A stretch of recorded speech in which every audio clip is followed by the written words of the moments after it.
I think this is a great opportunity to talk about the change in home design over the years. In fact, I actually heard a new term yesterday that I'd never heard before. SINK, single income, no kid. We've had DINKS, double income, no kids. Now we've got even SINKS, single income, no kids.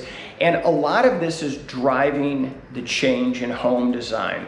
And so what does this mean in home design? I think we're spending a lot more time really thinking about the lifestyle and the spaces that people need. Instead of having that space where you're only allowed to go into the room when the guests, people are like, why am I having spaces that I'm not using? You might have heard terms like flex room.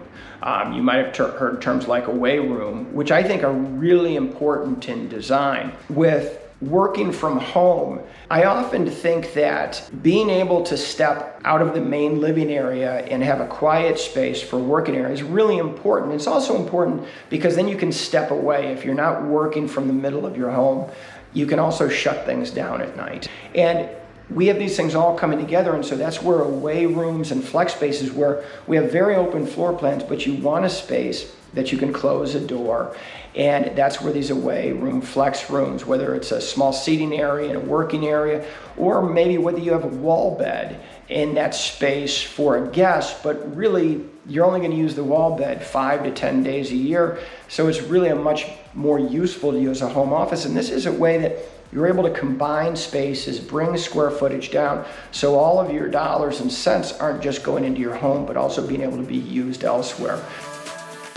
We've opened up spaces inside of houses. In fact, if you think about just a simple change where we've had dining rooms, we've had breakfast areas, and we've had eat-at islands, we've actually taken those 3 spaces and combined them to 2 because we have a little bit more casual lifestyle. We still are going to have big gatherings, so we still need a space that we can expand a table, but it probably is not going to be as formal as it was 25, 35 years ago. And the idea of cooking as entertainment, not simply as cooking as something that needed to be separate. So we're bringing cooking areas into living spaces. And what this all means is that as we still want defined spaces, but they're defined combined spaces. And how do we do that? We might do that with ceilings. We might do that with floor changes.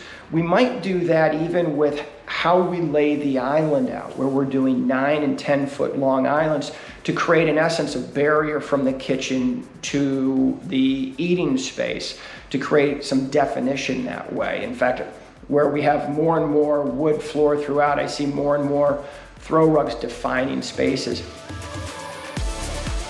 The larger home is not really the driver. I think the real driver becomes those see-feel touch spaces, whether it be in your bathroom where you're customizing a more custom shower, something you're using 1-2 times a day depending on how things go, as well as the kitchen where maybe the upgraded appliance, because this is something you're regularly going to use instead of putting money into just an expanded space that you're really not going to use.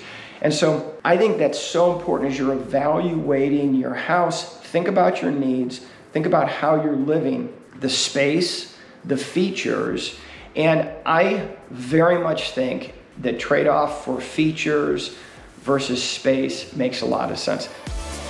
Also, I think we've got this inside-outside lifestyle. Even though we're in the Chicago area, and quite honestly, we've got a lot of winter time here, having that space outside, it becomes a view during the winter time, but during the fall, spring, and summer, it really expands you into the outside, which is a wonderful thing to be able to open the doors, get out. And I think some of the larger patio doors that are being used now really do that.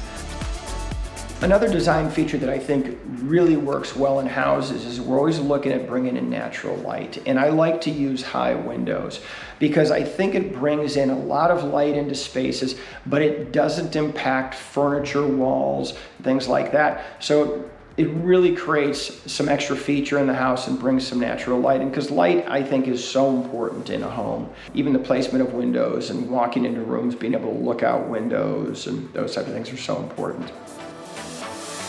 Another important feature in home design is thinking about storage, whether it be a back hall boot bench, whether it be walk-in closets, linen closets. There's so many great features with shelving. There's so many great features in your kitchen for storage, whether they're drawers, whether they're spice racks, even how you evaluate the use of your pantry with the opportunities for shelving and changing the heights of those shelves. So as you're looking at the home, you want to think about storage and think about a lot of the custom shelving options that are out there that really expand the size of closets.